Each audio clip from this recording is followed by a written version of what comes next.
Au nom du Père, et du Fils, et du Saint-Esprit, ainsi soit-il.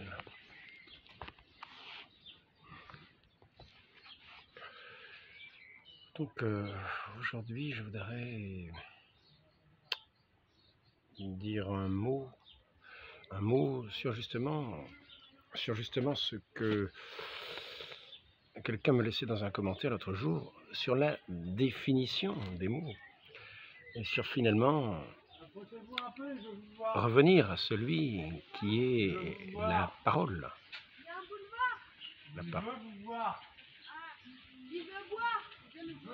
La parole par laquelle les choses sont faites, toute chose est faite, sans laquelle rien n'est fait, le Verbe de Dieu. Donc, revenir, la personne disait dans son commentaire, il faudrait, pour ne pas rester dans le flou, donner les définitions des mots, car cela fait longtemps, des siècles, que l'on parle sans donner de définition.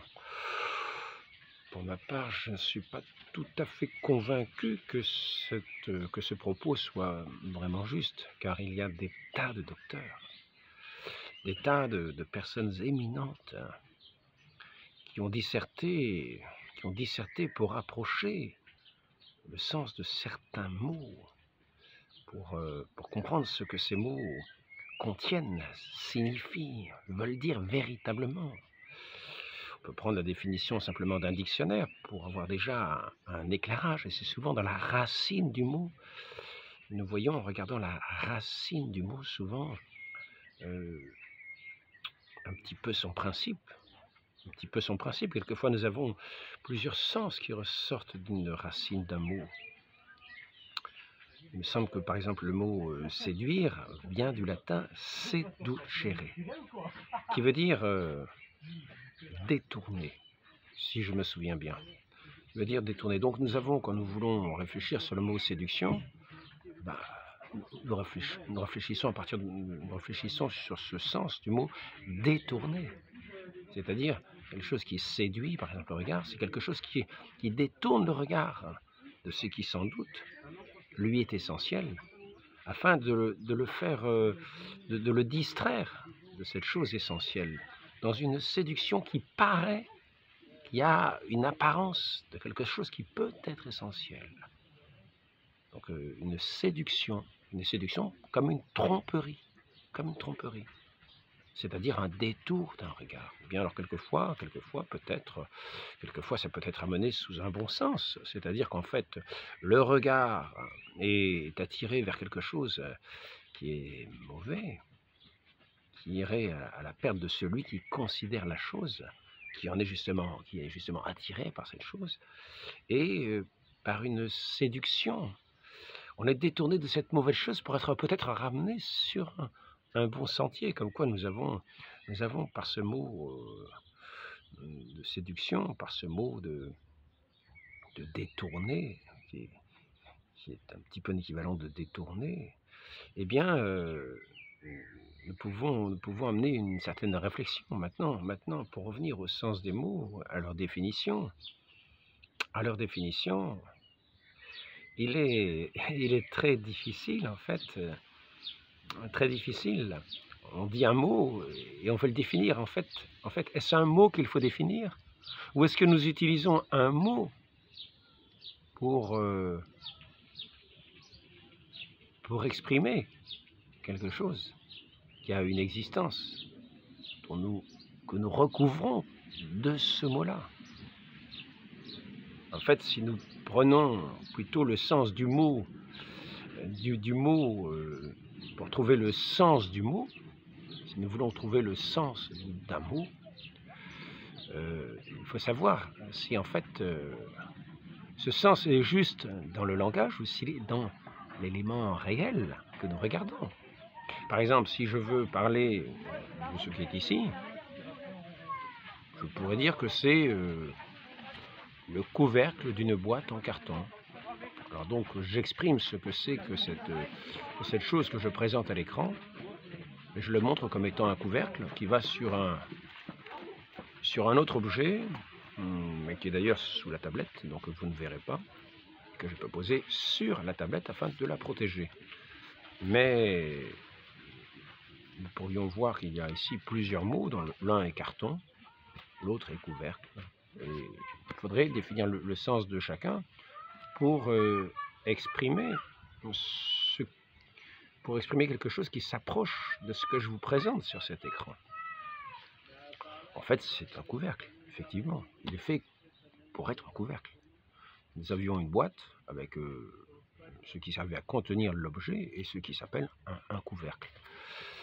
Ce qui s'appelle un couvercle. Donc ce n'est pas la peine de faire une étude philosophique très poussée, mais je vais revenir tout simplement, je vais revenir maintenant au sens de l'entretien que je voudrais avoir, à savoir que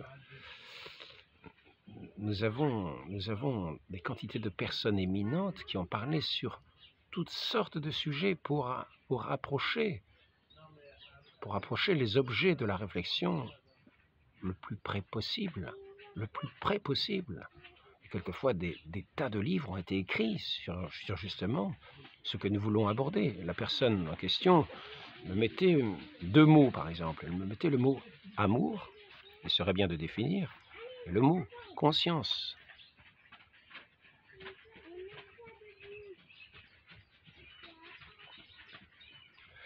Et nous voyons que ces mots-là, je ne les ai pas regardés là dans un dictionnaire. J'aurais pu venir avec un dictionnaire, lire les définitions du dictionnaire, justement pour mieux définir ce que c'est que ce mot, afin de parler avec des termes qui ne sont pas flous.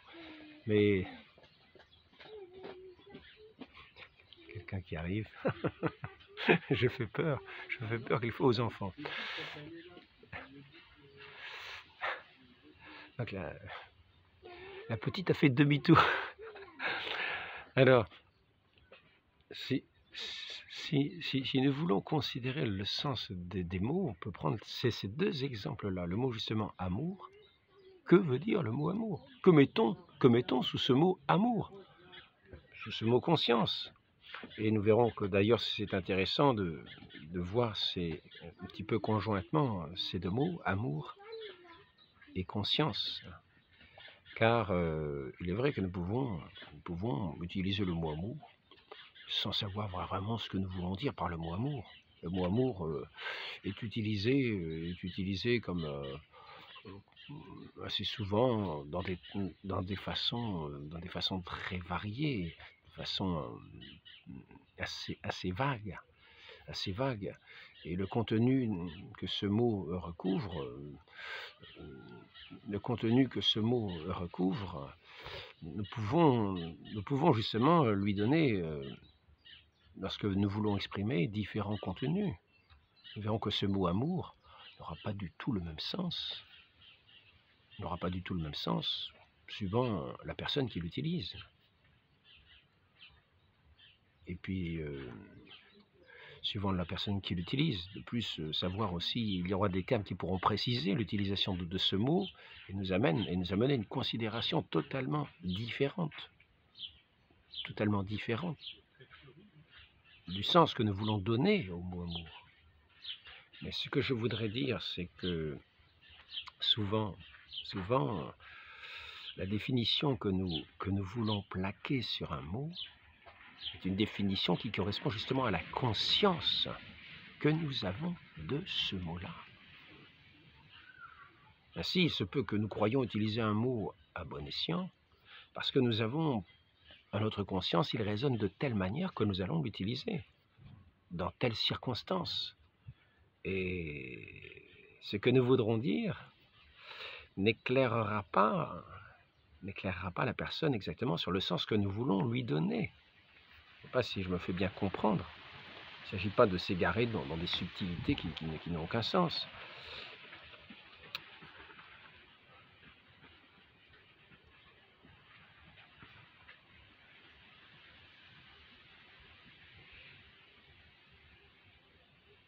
Donc notre conscience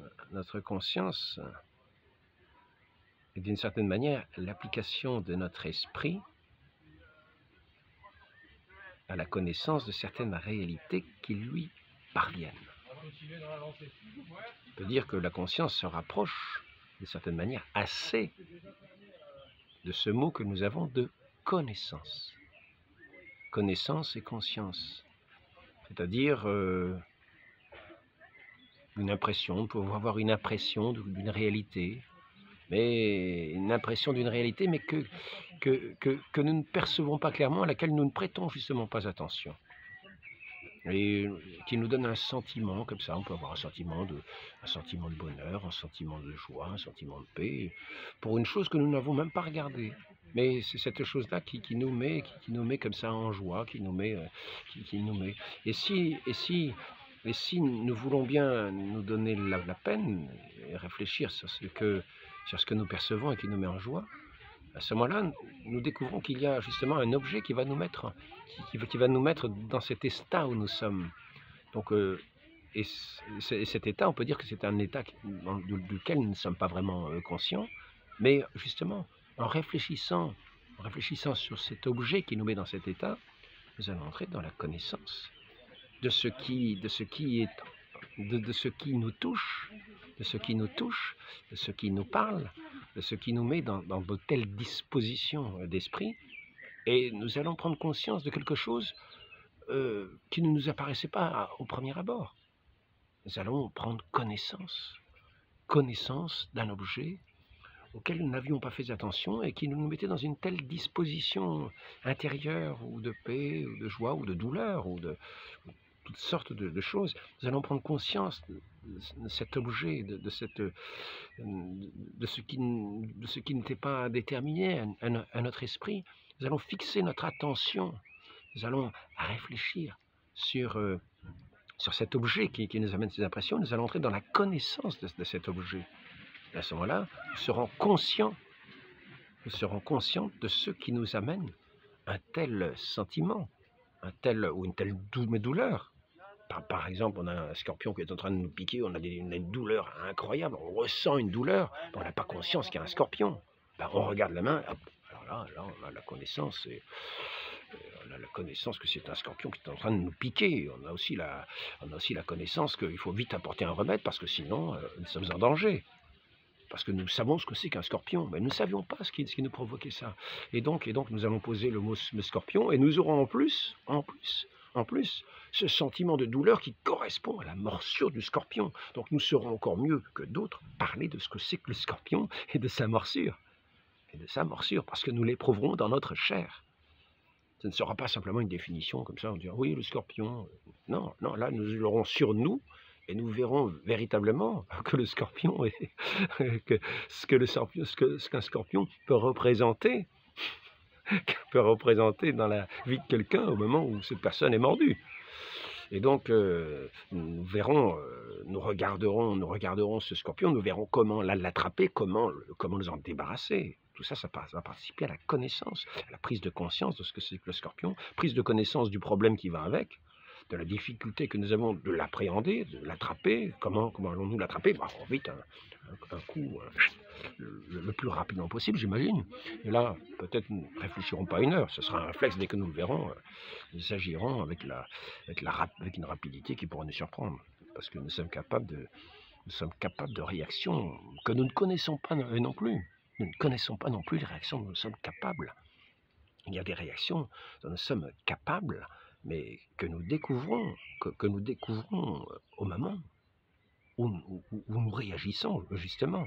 Nous réagissons à la vitesse, quelquefois, de l'éclair, sans savoir que nous sommes capables de réagir de cette façon-là.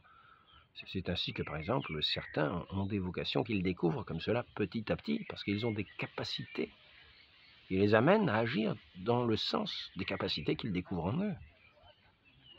Il y a des gens qui ne soupçonnent pas des capacités qu'ils ont en eux, et il se trouve que dans une situation particulière, ils découvrent cette capacité. Et ils ont un certain goût, finalement, à utiliser ces capacités qu'ils ont. Et ils découvrent ainsi, d'une certaine manière, qu'ils vont être amenés à utiliser ces capacités-là. C'est souvent le sens de l'école, c'est-à-dire de prendre conscience, de savoir qui nous sommes.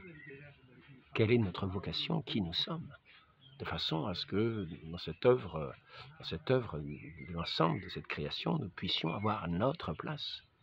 Et non pas mordre comme ça, comme un serpent, comme un scorpion, etc., mais accomplir pleinement notre vocation, ne pas faire des choses comme ça simplement superficielles. Et au fur et à mesure que nous prenons conscience de ce que de nos capacités, de notre appréhension du monde, ben nous allons prendre conscience à la fois de notre humanité et à la fois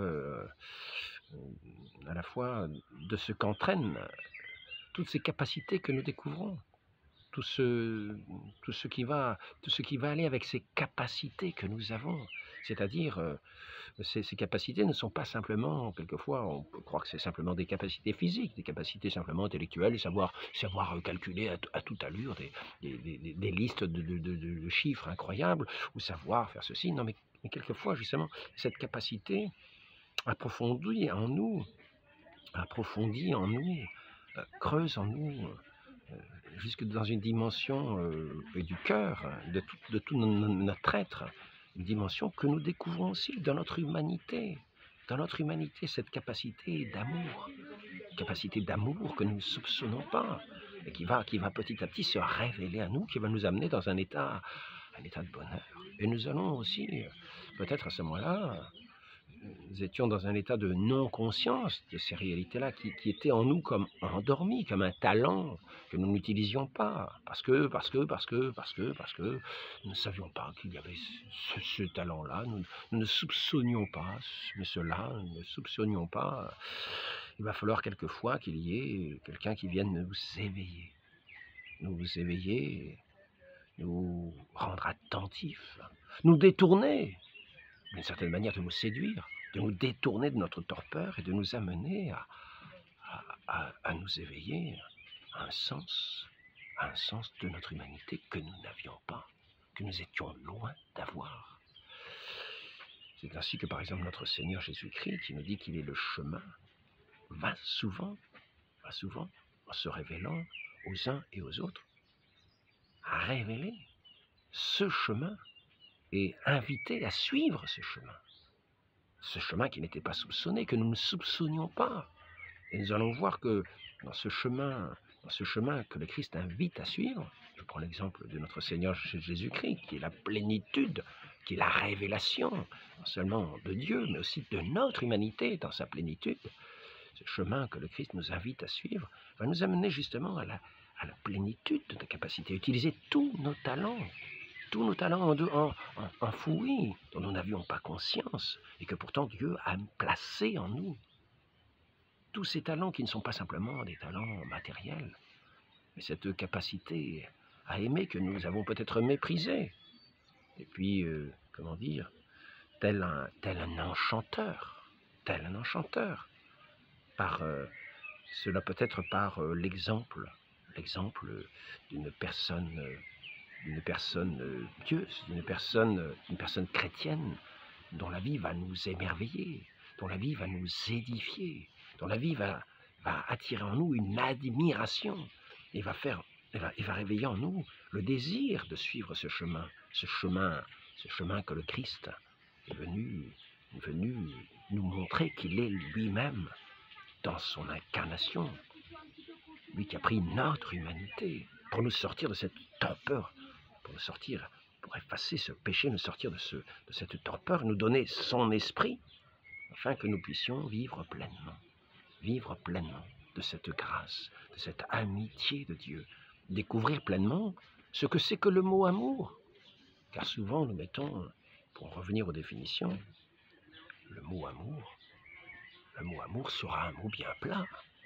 Nous pourrons peut-être prendre la définition du dictionnaire, mais le mot amour pour nous aura telle définition et tel sens. Mais au fur et à mesure que nous allons prendre ce chemin, découvrir en nous ces profondeurs, ces profondeurs cachées de ces trésors secrets que notre Dieu vient nous révéler, va nous inviter à sortir de leur enfouissement, eh bien, on va nous donner de pouvoir, par la connaissance de lui-même, va nous donner de pouvoir mettre en œuvre, tel un magicien,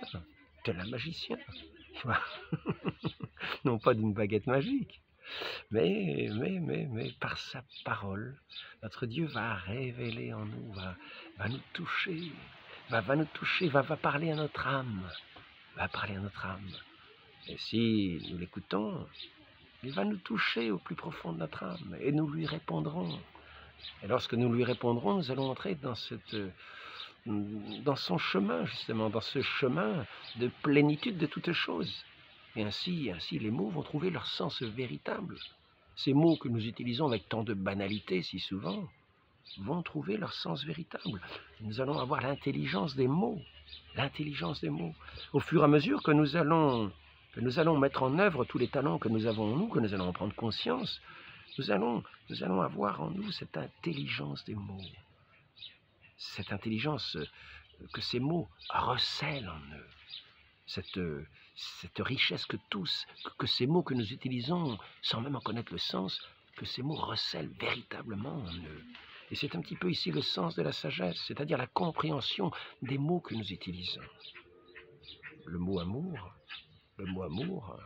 sera loin d'être ce mot souvent si dévoyé, si sali, si proche de la prostitution.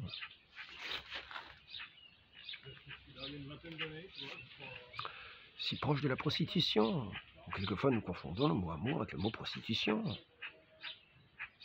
Nous le salissons, et nous l'utilisons comme cela en croyant que c'est l'amour. Mais là, c'est un sens rabougri d'une conscience qui n'a pas eu l'occasion d'entrer dans ce plein jour, dans cette connaissance de ce que nous sommes appelés à vivre vraiment dans toute notre vie, dans toute notre dimension humaine. Nous sommes comme sous le couvercle du péché, tout rabougris par le péché, tout enfermés dans le péché. Et les mots les plus beaux n'ont pour nous qu'un sens dévoyé, qu'un sens presque honni, presque un repoussoir. Et nous découvrons quelquefois que ce mot n'est pas du tout celui que nous imaginons. Et ce mot va commencer à avoir sur nos lèvres une douceur, et dans nos cœurs une joie, une paix. Et à ce mot, nous serons rattachés ces autres mots, joie, paix, force. Ce mot amour, joie, paix, force, vie, vérité, dans une relation vraie de vérité. Bon, et c'est pas toi qui fais l'entretien, hein, la pile. Vous l'entendez? Elle insiste. Bon, attends un petit peu. Après on verra. Donc, mais je crois qu'elle est têtue. Elle doit avoir installé son nid à côté. En fait, c'est peut-être moi qui la dérange. Elle ne comprend pas trop le langage que j'utilise. Elle a le sien. Ils n'ont pas les mêmes définitions. Donc je ne sais pas si, quand on veut aborder le mot de la définition des mots, il faut déjà entrer dans le sens de la vie pour connaître la définition des mots. Et c'est ici, je me déconcentre un petit peu quand même, hein. Elle est très bavarde. Hein. Vous savez qu'on dit que les filles sont bavardes, mais là, celle-là, elle se pose un peu là. Hein. Donc,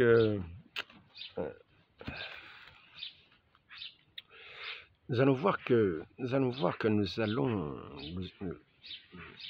ce n'est pas sans dessein que je parle de notre Seigneur Jésus-Christ qui nous ouvre ces horizons nouveaux de ces mots que nous ne connaissions pour ainsi dire quasiment pas, dont nous n'avions aucune idée, qu'une vague idée, mais pervertie, à la manière de notre vie qui était pervertie, où tout était déformé en nous, et les mots même perdaient leur usage véritable. Lorsque nous parlons à d'autres personnes, nous comprenons bien que pour ces autres personnes, un mot éveille en elles des sentiments d'une beauté, d'une noblesse, que nous ne soupçonnons même pas quand nous ne connaissons pas ce dont nous parlons. Donc, c'est ici que notre Seigneur est notre chemin. Je suis le chemin, la vérité la vie, c'est-à-dire la vérité de tous ces mots que nous méprisons si souvent en les utilisant. Il va nous en révéler la vérité de ces mots. Il est le chemin qui va nous faire prendre connaissance, nous faire prendre conscience de la beauté de la création elle-même. Parce que Dieu a fait toutes choses par sa parole, mais dans sa plénitude. Non pas rabougri sous le poids, l'oppression, la déformation du péché. Notre Dieu, en lui, ne contient pas de péché. Il est la parole pleine, entière, dans sa profondeur, dans sa hauteur, dans sa largeur et dans sa longueur. Par exemple, si nous disons le mot amour, c'est un mot qui va dans sa longueur, dans la longueur de l'éternité, dans sa hauteur de la majesté divine, dans sa largeur pour embrasser l'humanité entière, dans sa profondeur, car notre Dieu aussi s'est abaissé de sa majesté divine, il est venu jusqu'au plus humble, jusqu'au plus petit, il est descendu jusqu'aux enfers même, afin de tout remettre sous ce règne de l'amour, de tout remettre sous ce règne de l'amour. Je parle du mot amour, en parlant de ce mot définition, j'espère que nous allons bien comprendre ce que veut dire finalement une définition d'un mot. Que veut dire une définition d'un mot? Dieu seul définit un mot, car Dieu seul crée par sa parole toute chose. Rien n'est fait sans sa parole. Il est donc celui qui définit les mots, mais qui en définissant les mots, en les disant, crée ce qu'il dit. Ainsi, les choses sont quasiment dans la perfection de cette parole.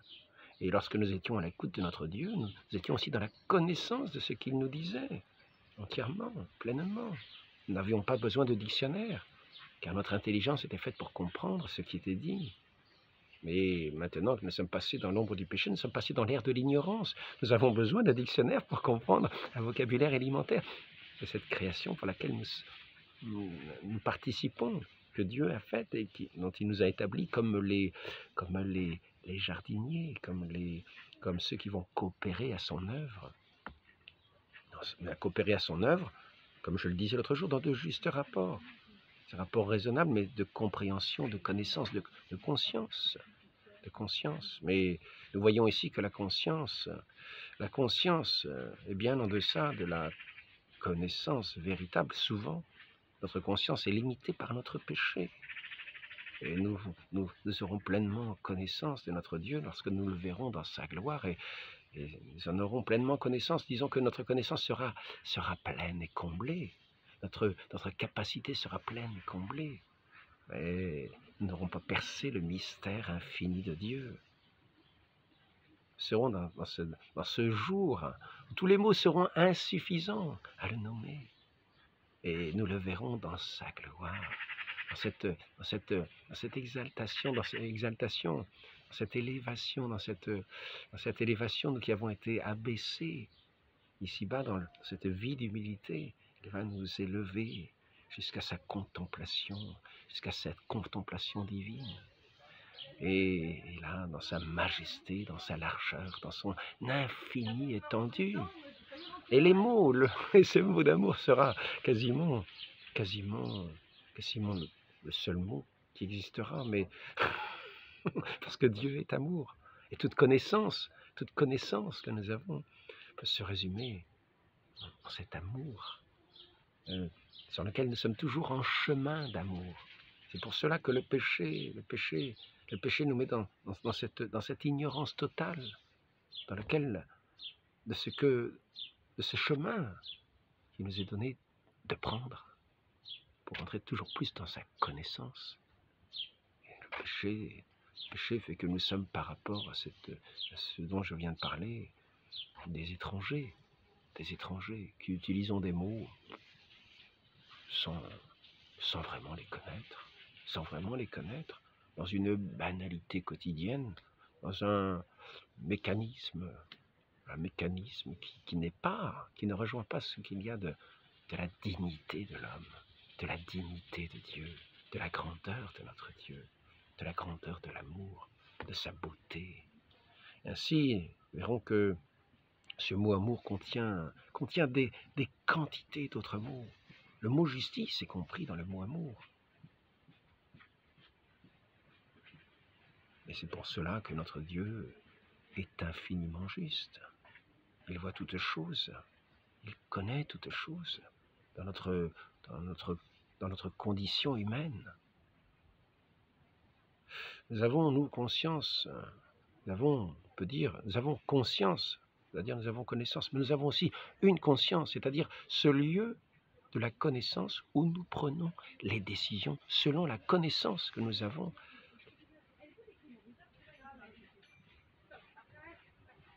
Des éléments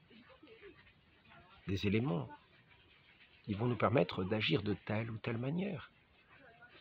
Et c'est ainsi que cette conscience est aussi le lieu du jugement de nos actions, en fonction de la connaissance que nous avons des choses. Nous allons agir selon, de telle ou telle manière, selon la connaissance que nous avons de la situation où nous sommes. C'est ici que la conscience, que notre conscience est ce lieu du jugement que nous avons dans nos actions. Et c'est pour ça qu'en ce jugement dernier, où toute chose sera mise en plein jour, notre conscience sera là pour nous accuser. Elle sera là en témoin. Ce que j'ai fait à ce moment-là, je l'ai fait dans la conscience, dans la connaissance de différents éléments que je savais, et je peux être utilisé à tort ces éléments pour tromper, pour manipuler, pour agir d'une façon qui ne correspondait pas à ce chemin de la connaissance véritable qui est notre Seigneur Jésus-Christ, qui nous conduit au Père, par lequel nous accédons dans cette connaissance du Père lui-même, cette connaissance qui dépasse toutes les connaissances, lui qui est le chemin, la vérité et la vie. Dans ce mot amour, il y a aussi le mot vie. Ainsi, notre conscience va avancer en même temps que nous avançons dans la vie.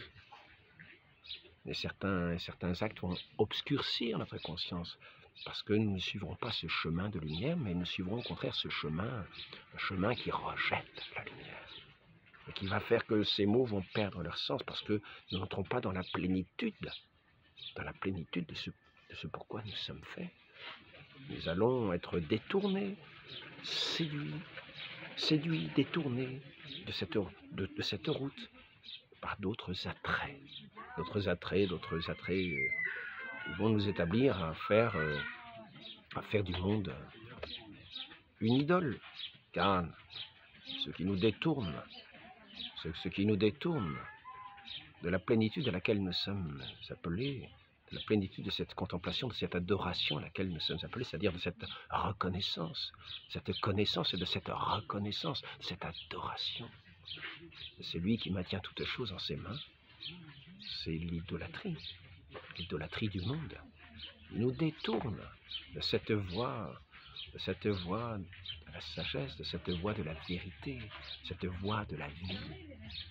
Et ainsi, cette conscience qui va prendre ces chemins biaisés va se détourner de ce chemin de lumière et va entrer dans cet obscurcissement, dans cette ignorance, va nous maintenir dans cette ignorance. L'idolâtrie du monde nous maintient dans l'ignorance. Nous pourrons connaître beaucoup de choses selon le monde, mais c'est un obscurcissement de la conscience et un mépris de la vraie connaissance, mépris du vrai sens des réalités que nous abordons, comme ce mot, comme ces différents mots que nous avons dit. Ainsi, notre conscience va avancer en même temps que nos pas, soit pour nous défendre, soit pour nous accuser, soit pour nous élever, soit pour nous faire vraiment avancer, soit pour nous abaisser dans des ténèbres d'ignorance. Donc je ne veux pas aller beaucoup plus loin. Donc si nous voulons connaître le sens des mots, apprenons à agir dans la droiture. Apprenons à agir en répondant à ces inspirations véritables de celui qui est la lumière du monde. Marchons à sa suite, Et nous grandirons dans notre humanité. Et nous verrons réellement, véritablement, l'essence réelle de toute chose. Et nous entrerons davantage dans cette définition que notre Dieu a fait de ce monde en parlant. Et nous entrerons dans ce langage de l'amour, dans cette louange éternelle à notre Dieu. À la création ainsi entrera dans cette louange. Dans cette louange. Je vais arrêter là. Demandons cette grâce à la très sainte Vierge Marie, cette humble servante, qui était dans la connaissance de son Fils. Méditer celui qui est ce chemin, la vérité et la vie, et qui goûtait dans son cœur, cette paix et cette joie véritable que donne l'amour, c'est-à-dire notre Dieu, à ceux qui s'ouvrent à son jour pour vivre selon cet appel, à laquelle il nous a destinés, pour lequel il nous a créés, dans la magnificence de sa présence, dans la douceur de sa présence, dans la paix de sa présence, dans la joie de sa présence. Nous goûtons comme un sel, comme ce sel de la terre. Notre Seigneur est venu répandre comme un feu aussi, ce feu. Ne laissons pas ce feu s'endormir et écoutons cette voix qui nous appelle et qui vient comme ce magicien véritable nous réveiller de notre torpeur, nous ressusciter nos âmes mortes, englouties sous le péché, nous donner part à son esprit. Ainsi soit-il, au nom du Père et du Fils et du Saint-Esprit, ainsi soit-il.